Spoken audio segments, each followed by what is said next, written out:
Menteri Keuangan Sri Mulyani masih jadi kejaran wartawan di tengah isu hengkangnya dari Kabinet Jokowi. Apalagi setelah bertemu dengan Megawati Soekarno Putri, Sri terlihat hadir dalam rapat bersama Jokowi di Istana Kepresidenan, Jakarta pada Senin 5 Februari.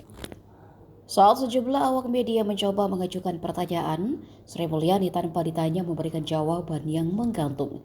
Ia menolak dan mengaku tahu apa yang akan diajukan media.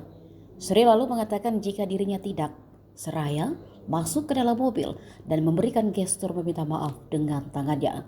Tidak diketahui maksud dari kalimat tersebut.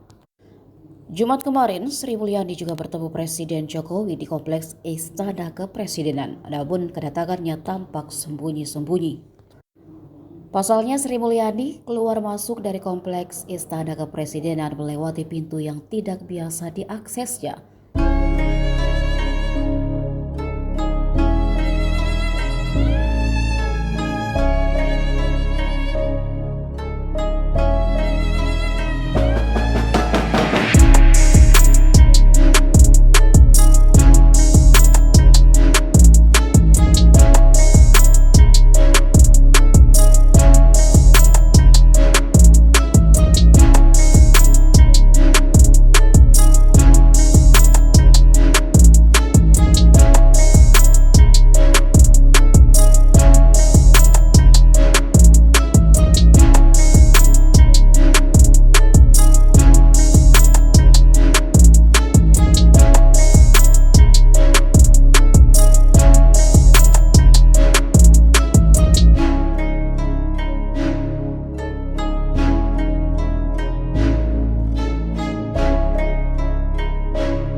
Download Tribun X sekarang, menghadirkan lokal menjadi Indonesia.